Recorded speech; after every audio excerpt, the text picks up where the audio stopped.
સુરત શહેરના સચિન જીઆઈડીસી વિસ્તારમાં આરોગ્ય સાથે ગંભીર ચેડા કરતી નકલી ઘી બનાવતી ફેક્ટરીનો મોટો પર્દાફાશ થયો છે।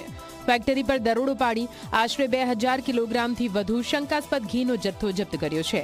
સાથે લાખો રૂપિયાની મશીનરી, કેમિકલ અને રોકડ મળી કુલ 35,81,000નો મુદ્દામાલ કબજે કરવામાં આવ્યો છે। આ નકલી ઘી વિદુર ગાયનું ઘી અને દેશી ઘીના નામે વેચાતું હતું।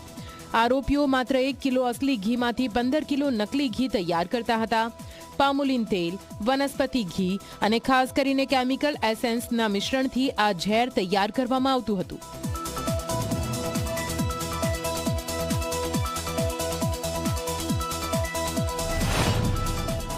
જે જપ્ત કરવામાં આવ્યું છે એમાં ઘી બનાવવાનું જે મશીનરી છે એ, પછી જે પામ ઓઇલ છે એ, અને અલગ અલગ એસેન્સ, જે સિરિંજ, આ બધું જ મુદ્દામાલ 36 લાખનો જે છે એ જપ્ત કરેલો છે। વેપારીઓ એમને કહે કે ભાઈ તમે 500 વાળું ઘી બનાવો તો એ લોકો એ રીતના દ્રવ્યો ઉમેરીને બનાવતા। કોઈ એમ કે થોડું ઉચ્ચ ગુણવત્તાવાળું બનાવો તો એમાં ઓરિજિનલ જે ઘી છે એનું પ્રમાણ વધારે રાખતા। સિરિંજનો ઉપયોગ જે કલર છે, એસેન્સ છે નાખવા માટેનું પ્રમાણ કેટલા સિરિંજ નાખવું એ રીતે એ લોકો નાખતા હતા। ऑन रोड पर ये जांच कर रही है।